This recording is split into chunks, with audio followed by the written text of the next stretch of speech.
ఇక సొల్లు అయితే చెప్పను అనమాట, డైరెక్ట్ టాపిక్కి వెళ్ళిపోదాం. ఫస్ట్ వన్, మనం బయట తిరిగేటప్పుడు మన స్టైల్ చూస్తారు కానీ మనం ఏం వేసుకున్నామో అయితే ఎవరు చూడరు అనమాట. అలాగే మనం బ్రాండ్ గురించి మాట్లాడేద్దాం. బ్రాండ్ అయితే సైడ్ పెట్టి అవుట్ఫిట్స్ అయితే వేసుకోవాలన్నమాట. అది కూడా తక్కువ బడ్జెట్లో మనం స్టైలిష్గా కనిపించాలి అని చూడాలి కానీ ఏ బ్రాండ్ వేస్తున్నాం అనేది చూడకండి. మనం మిడిల్ క్లాస్ అయితే వేయచ్చు. ఏ టైంలో అంటే కొన్ని టైంలో మాత్రమే బ్రాండ్ అనేవి ఉంటాయి, కొంతమంది కాదా. మన బడ్జెట్ లేనప్పుడు ఆ జోలికి అయితే వెళ్ళకూడదు అనమాట. మనమైతే వెళ్ళాం కూడా ఆ జోలికి. తక్కువ బడ్జెట్లో ట్రై చేద్దాం, ఎప్పుడు తక్కువ బడ్జెట్లోనే చూడండి.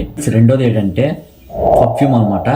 మనం పర్ఫ్యూమ్ ఎంత మంచిగా వేస్తే అంత మంచి బయట వాళ్ళకి అయితే ఇంప్రెషన్ అయితే ఉంటుంది అనమాట. చాలా చాలా ఇంప్రెస్ అయితే అవుతారు అనమాట.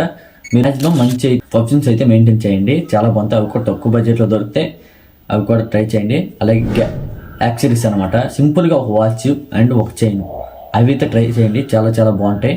ఇలా ట్రై చేస్తే మనకి ఫ్యాషన్లో అయితే ఒక గ్రిప్ అయితే ఉంటుంది, మన స్టైల్గా అయితే కనిపిస్తాం. ఫైనల్గా ఏంటంటే మంచి స్నేకర్స్ అనమాట. స్నేకర్స్ అనే కాదు, షూస్ అని మెయింటైన్ చేయండి. షూస్ మెయింటైన్ చేస్తే చాలా చాలా బాగుంటుంది అనమాట. అండ్ తక్కువ బడ్జెట్లో అవి కూడా మన తక్కువ బడ్జెట్లో ఉంటాయి. మన టెలిగ్రామ్ ఛానల్లో మంచి స్నేకర్స్ అయితే పెడుతూ ఉంటాను అనమాట. మన ఛానల్ని సబ్స్క్రైబ్ చేసి టెలిగ్రామ్లో ఫాలో అవుతూ ఉండండి.